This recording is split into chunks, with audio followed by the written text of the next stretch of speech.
and I'm going to campaign on it until something's done about it, like many other people, like in the UK, Mike and Cora, the United States, Mike and Kim.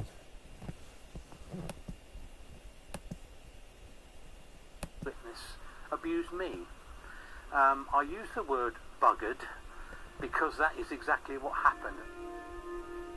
John finally went to the police over 50 years later to report what happened to him.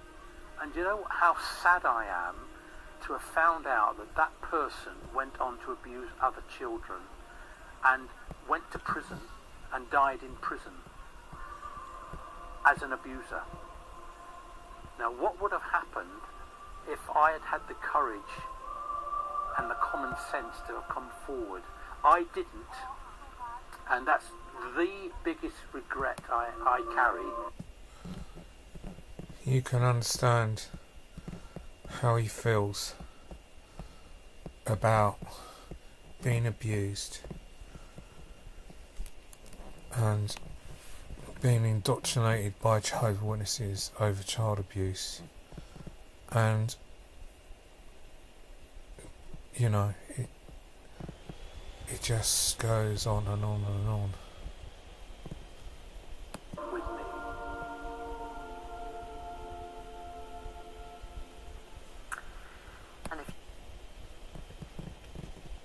And if we have been abused by elders in Jehovah's Witnesses, and they turn round and say that we are in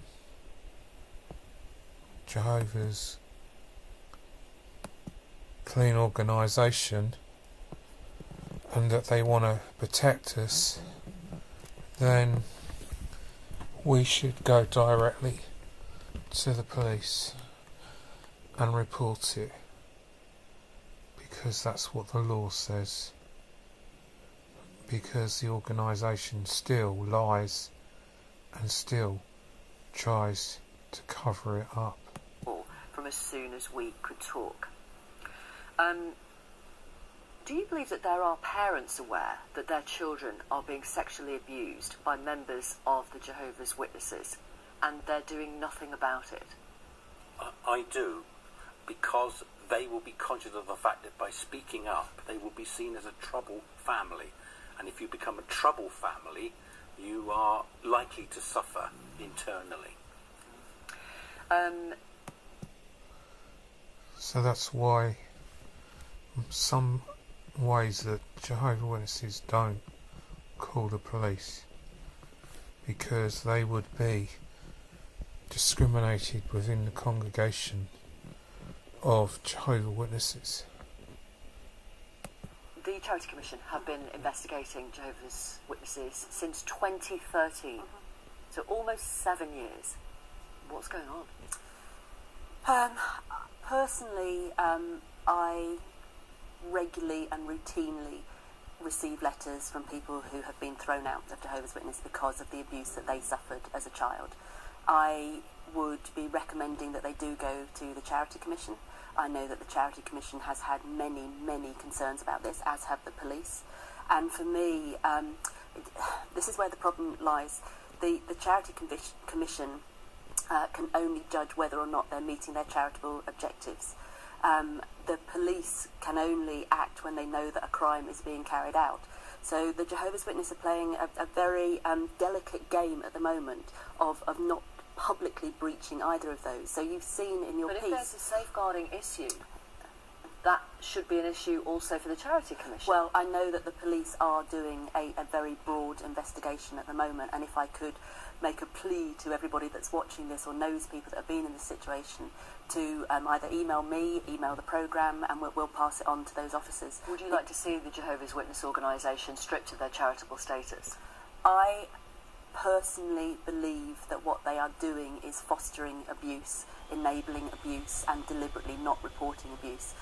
That must be in breach of their charitable objectives, and so at the very least I would want a complete investigation into their safeguarding, which I do not believe either exists or... the police, the Charity Commission need to take away Jehovah's Witnesses' charitable status, because they're not protecting children. The organisation will say this is not true and go on about its publications of articles that it's written, which I don't want to go into because I'm getting sick to death of going over the same stuff.